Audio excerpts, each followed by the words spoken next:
Okay, so I want to talk about Caitlin Clark today, the phenomenal basketball player, WNBA, just turned pro a couple of months ago. Sensational. She's a sensational player. She's the Steph Curry of the WNBA. She could be, mind you, I said could be because she just started, she could be the Michael Jordan of female professional basketball. I've said it. I stand behind it. Let's see how this video aged. But that's not the topic that I want to talk about. I want to talk about why she gets so much hate and a few things about it that are my opinion. So first of all, right off the bat, she had many doubters going into the league. A lot of people said, you know, the professionals, the pro WNBA is not like college, it's not like high school. She was a rock star in college. She's not going to do the same when she joins the pros. Well, this is true in a lot of cases, but when you see a generational talent like she clearly is, it doesn't always hold true. And I think she proved it in the last couple of games. Obviously, she just started. She's like 20 or 22 years old. You know, you can't expect her to be Michael Jordan level right off the bat, right on first few months in the league. But the sparks that she's seeing, showing us, phenomenal. So a lot of doubters, a lot of people say she's not going to make it, she's too weak, she's not athletic enough, all that nonsense. What she does have, amazing shot. She reinvented the shot, similar to what Steph Curry did when he entered the league. She reinvented the three-point shot for the WNBA. Like the distance she covers with her like free throws or, you know, distance throws is unmatched. Even on a men's level, right? Some men don't shoot at her percentage. And I'm not saying that, you know, in a chauvinistic way. I'm just saying she's that good. She gets a lot of hate. She gets a lot of envy. She gets lots of rough fouls. And that's from jealousy, right? A lot of female players are jealous that she's getting all the attention, that she's like the new star. And some of the players actually told the press, like, you know, we're here too. People come to see us play too.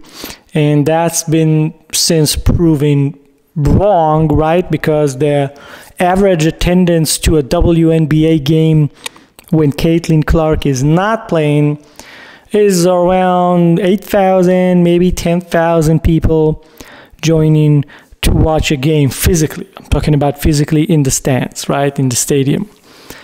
On games that Caitlin Clark plays, drum roll please, it's double.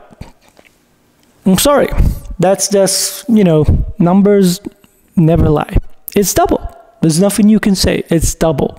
When Caitlin Clark plays a WNBA game with the Indiana Fever team, the attendance at the stadium is roughly between 18,000 and 20,000. I think last game she had like a 20,000 in attendance. That's, you can't argue with that, right? It doesn't matter how big of a star you think you are.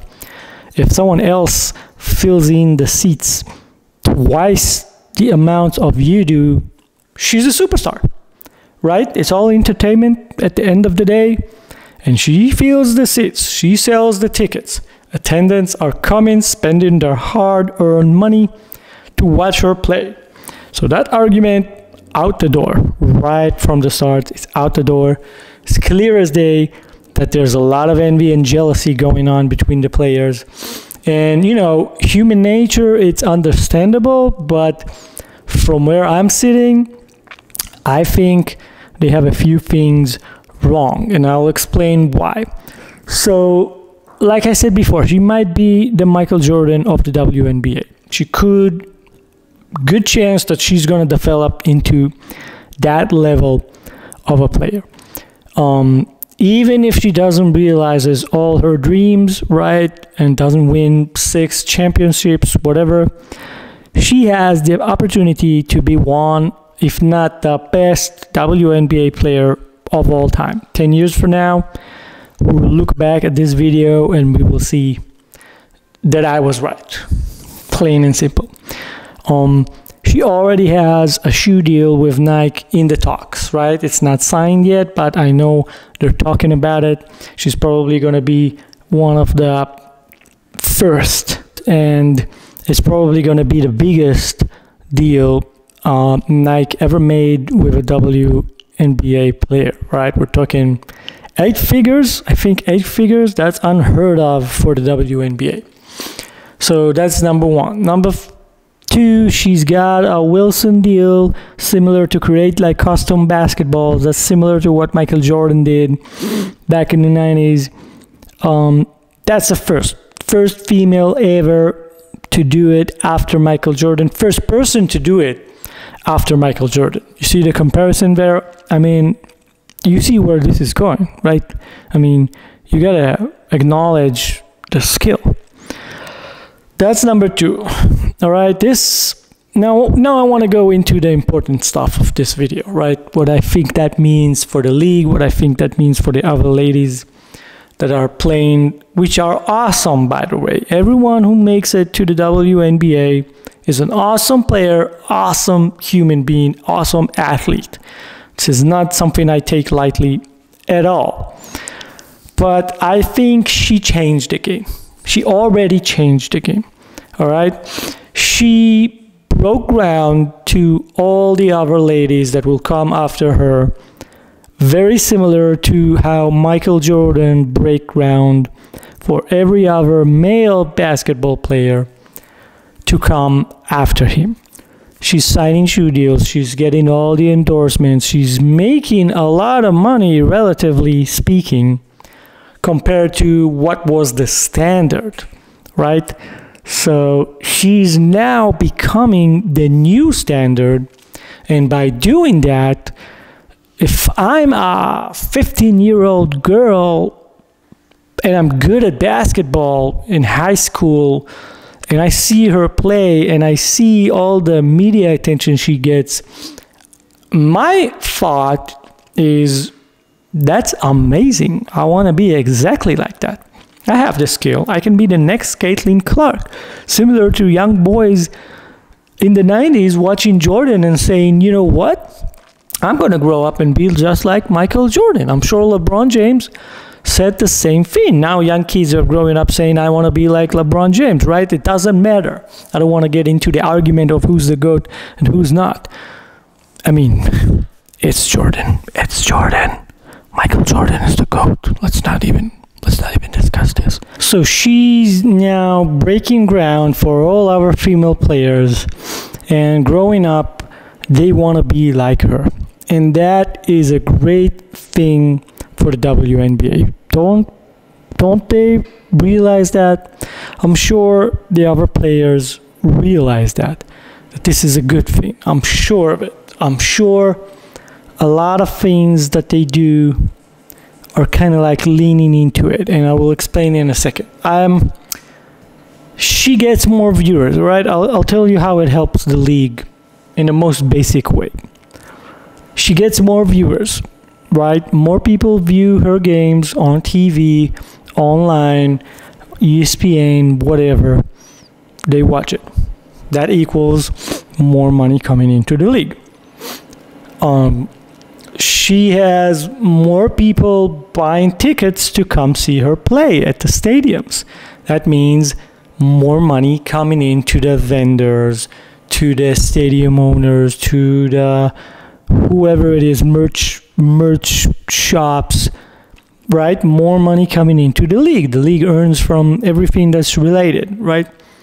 More money coming to the league means more money to the players. The fact, maybe you don't know this, maybe you don't know this, the fact that NBA players are able to get contracts for like 40 million a year, 50 million a year, 200 million for a 4-year deal or whatever it is because they bring in the views, right? It's sports. Professional sports at the end of the day is entertainment. If the user is entertained and spends money on it by watching, buying merchandise, all that good stuff, then the league and the teams have more money to spend on the players, right? It's like a circle. So now Caitlin Clark enters the scene and elevates the entire WNBA. And I think the players should be grateful for a generational talent doing what she's doing. And again, you can say, I don't know her personally. People who know her personally may say other things.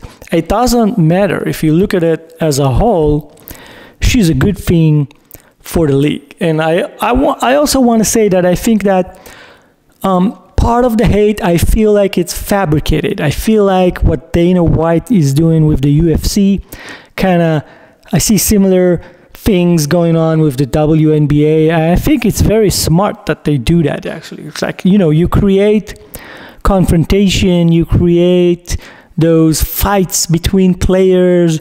Some players hate her and she's like battling other players. It creates news, it creates drama, which in turn creates more interest and more views for the games, right? Similar to what Dana White is doing, promoting UFC fights, right? Sometimes the fight itself is like the worst part of the promotion, right? Sometimes the promotion and all the drama behind it is the better, more entertainment than the fight itself. So again, future looks very bright for the WNBA, if you ask me. And I'm actually going to take my firstborn daughter to see her first WNBA game in Vegas when the Indiana Fever is going to come and play the champs, go Aces, when they come to play in our town. I'm going to be there. And I'm going to be completely honest. I don't really follow WNBA, but I do follow Caitlin Clark. And I am intending to go buy tickets to the WNBA games and watch. And I'm going to buy a good ticket. And I'm going to take my daughter. I'm going to point to the field and say, you see that player over there? Her name is Caitlin Clark. This could be you someday. She's 7.5, my daughter. So this could be you someday. If you love basketball, if you apply to yourself, this is the goal. All right? And again, like it or not, she's very good for the league. The league is in very good hands with her. And I feel like they're doing a very good job promoting the whole Caitlin Clark buzz. And that's all I have about that. And if you like these types of videos, I know it's different. Usually I talk about entrepreneurship, business, personal finance. But I think it relates in some way. The WNBA is a business, entertainment business. I own a digital media company. It's all connected. So consider giving me the thumbs up to grease up the algorithm. And maybe even subscribe if you want to watch more of my videos.